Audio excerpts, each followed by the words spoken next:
Clint Eastwood is now making his voice heard after decades of influential directing and memorable roles in Hollywood. Eastwood, who has always preferred to keep his feelings about the industry he helped shape to himself and his work alone, is suddenly speaking out about it. What are the thoughts of this renowned actor and director on the changes and problems facing Hollywood today? His insights are just as daring and intriguing as he is, so brace yourself. Clint Eastwood has been a major player in Hollywood since the 1950s and has won multiple Oscars for his directing work. He has also been an A-list actor. Reportedly born in San Francisco in 1930, Eastwood worked his way through a number of blue-collar occupations before being enlisted in the United States Army. Eastwood moved to Los Angeles after being discharged in 1953 to seek a career in show business. Clint Eastwood didn't put much effort into his education when he was a kid. During his adolescence, he prioritized cars and ladies above all else, as revealed by his own omission. His frequent school transfers were not helped by the fact that his parents were constantly on the road, while they were carefree teenagers, drag racing their vehicles. His reputation as a troublemaker had already begun to tarnish by the time he arrived in high school. The specifics are murky, but it appears that his second-to-last school ordered him to leave for misbehavior. Eastwood allegedly made up the tale that he had left Piedmont High because he was uncomfortable with the school's lack of racial variety, according to Clint, The Life and Legend, written by Patrick McGilligan. But whether or not this story is true is unclear. His alleged expulsion from school was based on an entirely different account in a local newspaper, which said that he had buried an effigy on the school lawn and left an insulting note on the scoreboard at the athletic field. A newspaper in California just published a third version of the story. Rumors circulated in an interview with the new principal of Piedmont High School that Eastwood had already run afoul of the school's authorities prior to his involvement in school field bike riding. Instead, Eastwood enrolled in and eventually graduated from Oakland Technical School in 1948. He began an amazing Kuroko's time of working odd jobs all throughout Oregon and California shortly after finishing high school. While Eastwood was a lumberjack for a while, he also worked at a steel plant in Oakland. Despite the dangers of working at the lumberyard, such as a massive stack of logs falling from a crane, he liked the outdoors and the companionship he found there. When Eastwood was inducted into the military during the Korean War in the early 1950s, his time of roving was abruptly ended. He opted to work as a swimming instructor instead of seeing any action. During his time in the military, he worked as a bouncer and produced his early films. He used his towering stature to eject inebriated non-commissioned officers from the officers' club while his comrades were out fighting. His contract with Universal Pictures was struck despite the fact that he had no professional acting background. He then went on to appear in supporting parts until 1958, when he landed the role of cowboy Rowdy Yates on the popular TV western Rawhide, which lasted until 1965. From then, Eastwood found unexpected success in Hollywood after starring in 3 gritty spaghetti westerns made in Italy. In the 1970s, Clint Eastwood not only became one of Hollywood's most beloved actors, but he also showed off his acting chops. The figures show that since Eastwood's directorial debut with 1971's play Misty for Me, his films have earned over $3.3 billion at the box office. Clint Eastwood and Burt Reynolds became fast friends after both were signed as contract players by Universal. Later, they would both achieve superstardom. They were both dismissed from Universal in the same year, as Reynolds disclosed in an interview with Larry King Live in the years that followed. Reynolds said that Eastwood's Adam's apple was the main reason the studio fired him. He spoke at a snail's pace and refused to have his chipped teeth replaced. Reynolds, who would go on to feature in Smokey and the Bandit, informed Eastwood that the reason he was let go was because he wasn't good enough of an actor. "Clint, I told you, you're in for a truly rough ride. Because I am capable of learning acting," Reynolds said. "That Adam's apple will remain." When Clint Eastwood returned to work for Universal, he reportedly paid Reynolds $1 million, a significant increase from the $75 per week he had been receiving during his contract. Like many musical individuals, Eastwood grew up with a few amateur musicians in his family and a lifelong enthusiasm for music of all kinds. Both of Eastwood's parents were musicians. As a child, he recalls imitating the artists he heard on their CDs. He started to really enjoy the music of legendary jazz musicians like Art Tatum and Fat Waller. It was no accident that Eastwood helmed Bird, a highly lauded biography of Charlie Parker. Honky Tonk Man, City Heat, Heartbreak Ridge, A Perfect World, The Bridges of Madison County, Absolute Power, True Crime, Space Cowboys, In the Line of Fire, and the song that plays throughout the final credits of Gran Torino are just a few of the movie soundtracks that Eastwood has composed. Not only that, but Clint Eastwood wrote the entire musical scores for multiple of his films. These include Flags of Our Fathers, $1 Million Baby, Mystic River, and The Changeling. Tim Robbins, Sean Penn, and Kevin Bacon, the trio from Mystic Rivers, were Eastwood's musical inspiration, as he detailed in a 2003 New Yorker feature. He explained that because they were all in a triangle, he began to compose a triad and practice it on the piano. Suddenly, I came up with this theme based on this triad. It's not very complex, but I don't think movie scores should be. It ought to be bolstering. Retaining current state. Clint Eastwood stepped into a recording studio to provide his voice to a compilation of cowboy songs back when he was still playing Rowdy Yates on TV western Rawhide. Rawhide released Clint Eastwood Sings Cowboy Favorites in 1963 as a merchandise tie-in with the TV show. The album featured his own song, Rowdy, a musical tribute to his Rawhide figure, which he used to drive cattle. It was included with cowpoke classics like Tumbling Tumbleweeds and Don't Fence Me In. He only sings one stanza, but it's all about getting him out of there and heading upward. Need to cover some additional ground before the sun goes down. Clint Eastwood's forays into country music were not limited to this record. From his film Any Which Way You Can, Eastwood included the song Beers to You, which was composed by R&B great Ray Charles. Collaborated on the song Barroom Buddies from Bronco Billy's soundtrack with country music legend Merle Haggard. Honky Tonk Man, in which Eastwood portrayed a drunk country musician on the verge of death from tuberculosis, also featured singer Marty Robbins. The two appeared together in the film In the Jailhouse Now. An image of the late, great Clint Eastwood and the caption Clint Eastwood returns all 6 of his Oscars appeared on the Facebook page of America's Last Line of Defense on May 15, 2024. There is a moral collapse in Hollywood. Apparently, Eastwood had no choice but to return the honors, according to the caption that appeared above the image. None of this woke bullshit in Hollywood is something I want to be connected with. This, however, was not an account of actual occurrences. The Facebook page for America's Last Line of Defense presents its posts as comedic pieces that include satire and parody. Although Clint Eastwood had a long and fruitful Hollywood career, he declined 2 major roles, James Bond and Superman.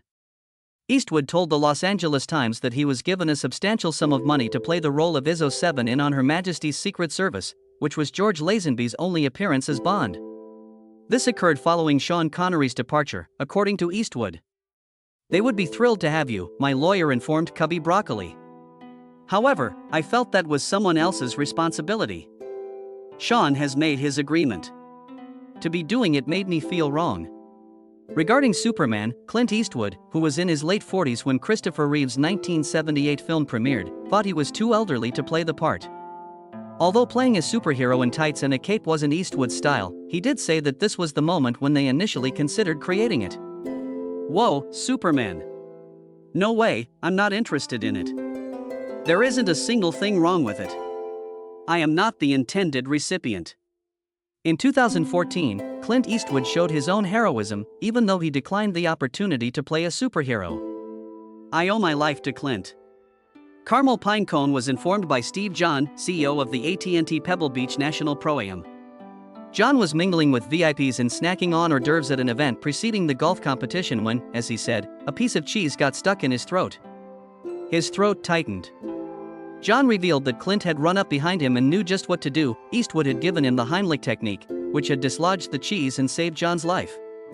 According to Clint Eastwood, who explained his sudden action to the press, he gazed into his eyes and witnessed the terror that individuals feel as they witness their lives slipping away.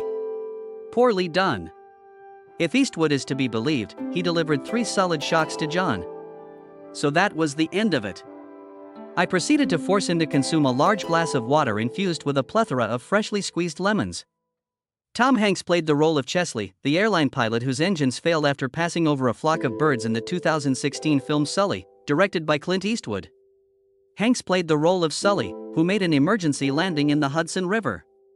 During an interview with The Graham Norton Show in 2016, Hanks disclosed that working on a Clint Eastwood picture was quite different from his previous directorial endeavors. According to Hanks, who drew inspiration from Eastwood's time spent working on Rawhide, the director treats his performers like horses. Whenever the TV Western's director would shout, "Action!" Hanks warned that the horses on board might run away. Consequently, Hanks continued, in a Clint Eastwood film, you're completely oblivious to the fact that the camera is rolling until you hear, "All right, go ahead," spoken behind you. Even when he says, "That's enough of that," you can find yourself engaging in some quite steamy behavior. Hanks, who was a famous actor in his own right, confessed that Eastwood's directing technique was terrifying.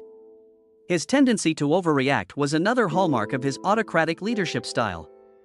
In 1989, Clint Eastwood, whose production company Malpasa was based out of Los Angeles, drove into Warner Brothers studios. A Nissan Maxima was parked in his parking area, which irritated him when he arrived. The enraged celebrity apparently drove his truck into the automobile, ramming it. He was reportedly so furious that he threatened to break the windows with a hammer and had to be restrained. Stacey McLachlan, the vehicle's owner, sued Eastwood, suing him for $100,000. An intriguing defense was put forth by Eastwood's attorneys. Just parking his automobile in its proper location was his objective, he hadn't rammed the car on purpose.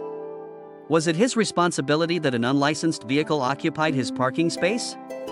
The decision was made in favor of Clint Eastwood 2 years later, according to the Associated Press.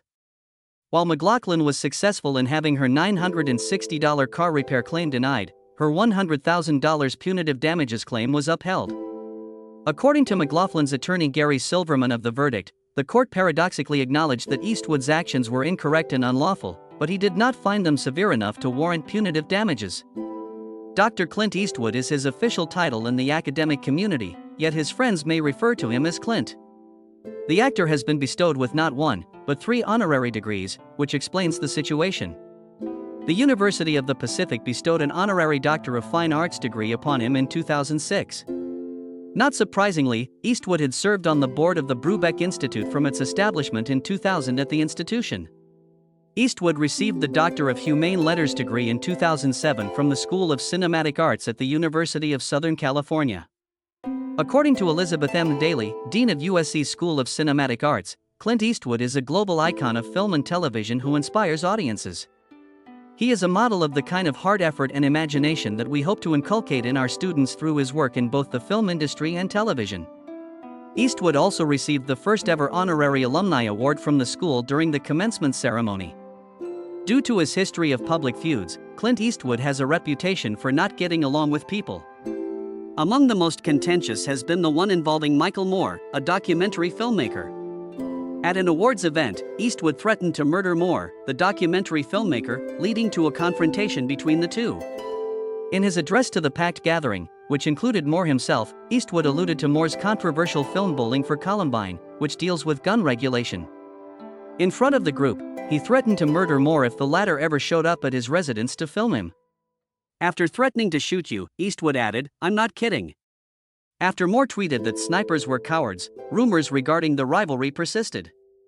Remarks that were seen as a critique of American Sniper, the gun-toting masterpiece directed by Clint Eastwood. In addition to the Washington Post's copy of Moore's Facebook post, Moore himself detailed the death threat event. He made it seem like the occurrence was a callous reaction to a major problem. A short time later, at the CinemaCon convention, Eastwood joked that everyone kept saying he was going to murder Michael Moore, thereby ignoring Moore's criticisms. He chimed in to say that wasn't accurate. Seems like a good plan. While Moore was bothering Heston at the convention, Eastwood made a fuss about how Heston had Alzheimer's.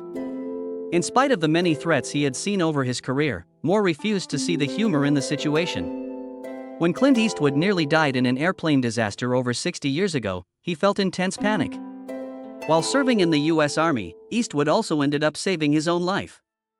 According to his account to The Hollywood Reporter, he was a passenger on a military plane that went down in flames in Point Reyes, California, while he was flying it. Since I was completely ignorant of flying at the moment, the only thing running through my thoughts was a crushing fear. He pointed out that I was merely taking a ride. Thinking back on his military career in the early 1950s, when he rode shotgun on a bomber jet. It was fortunate that Eastwood was a skilled swimmer because he served as a swimming instructor while in the Army. From a distance, I could make out the coastline of Marin County. How far was it? I have no idea. Although it was likely only a mile or two long, it felt like 50 miles.